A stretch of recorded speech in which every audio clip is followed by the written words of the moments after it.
मदारिस इस वक्त में हिंदुस्तान भर के चैनल्स पर एक ऐसा मुद्दा बन चुका है, गोया कि इससे बड़ा मुद्दा देश के अंदर कोई है ही नहीं। हर जगह मदारिस पर छापे मारने की बात की जा रही है और मसाजिद के ऊपर छापे मारने की बात की जा रही है। मुझे तो ऐसा लगता है कि इस देश के अंदर सिर्फ मुसलमान रहते हैं।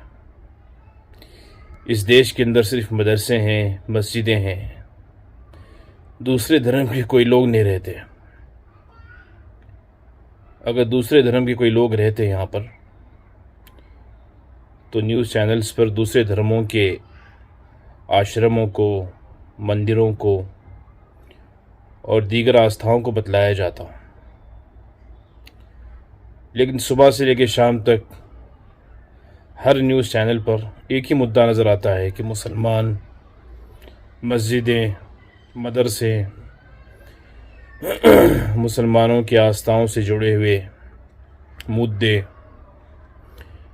और हर मसले के अंदर मुसलमानों को खींचा जाना, ये इस वक्त में न्यूज़ चैनलों का टीआरपी बनाने का एक ज़रिया बन चुका है।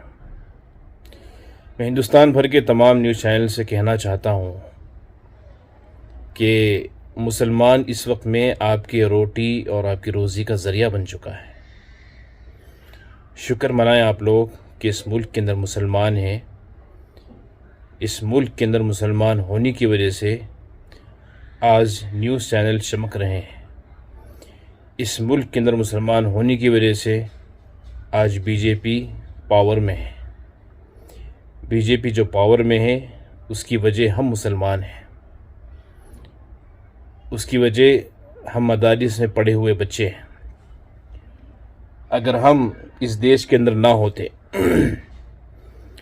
और हम इस देश के अंदर उलमाए किराम मदारिस का जाल न बिछाते, मस्जिदें नहीं बनती, तो आज बीजेपी इस मुल्क के अंदर दिखाई नहीं देती। तो हम पारस की पत्थर की तरह हैं।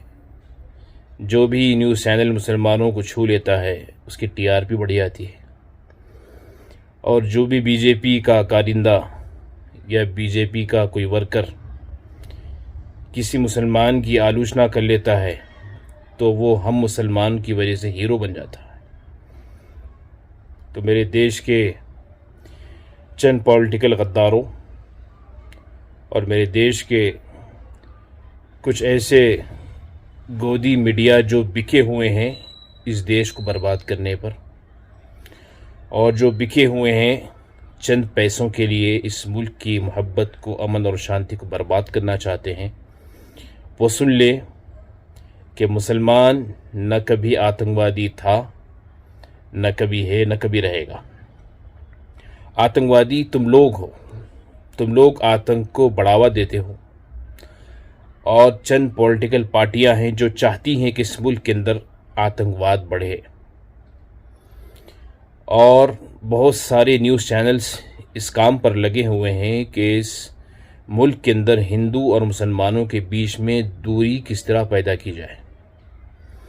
इसके लिए सुबह से लेकर शाम तक मुसलमान मस्जिद मंदिर, मुसलमान मस्जिद मंदिर, गोया कि ये इनका कलिमा बन चुका है, इनका मंत्र बन चुका है।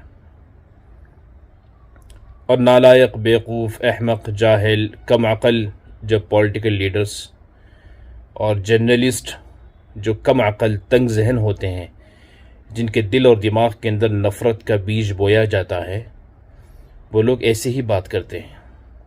हिंदुस्तान भर के मेरे हिंदू भाइयों से गुजारिश है कि मैं एक मदरसे में पढ़ा हुआ तालिब इल्म हूँ। मैंने अपनी पूरी ज़िंदगी में किसी किताब के अंदर कहीं पर भी कोई आतंकी या कहीं पर भी कोई नफ़रती सबक मैंने तो नहीं पढ़ा।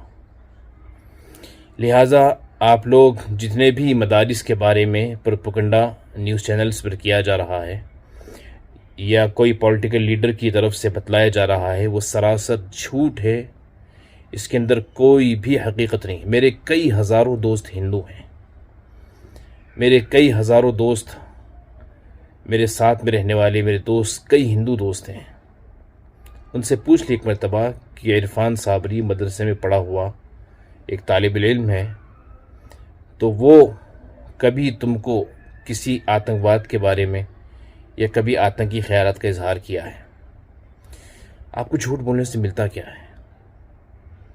आज तक ABP, Zee News, India TV, Times Now और ऐसे कई TV चैनल्स हैं जो मुसलमान के बग़ैर सांस भी नहीं ले सकते,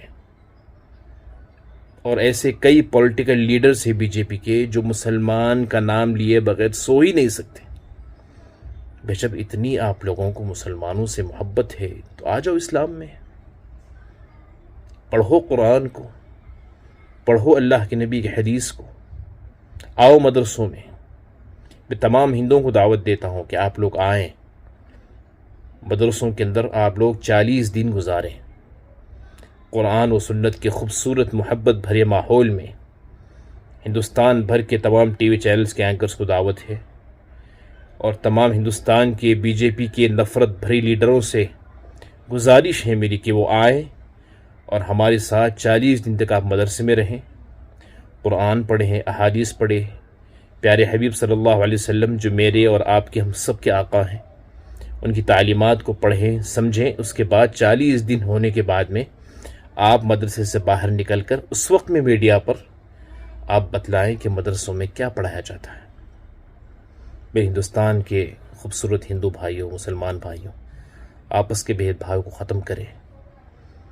इस मोहब्बत भरे मुल्क के अंदर नफ़रतों के कुछ शिकारी, कुछ दरिंदे फिर रहे हैं, कुछ न्यूज़ चैनल्स की शक्ल में, कुछ पॉलिटिकल लीडर्स की शक्ल में। वो चाहते हैं कि इस मुल्क को तबाह कर दिया जाए। 70 साल पहले अंग्रेज़ों ने इस मुल्क को लूटा था, लेकिन वही गंदी राजनीति वाले सोच वाले लीडर और इस मुल्क को उससे भी ख़तरनाक हालात में ला चुके हैं।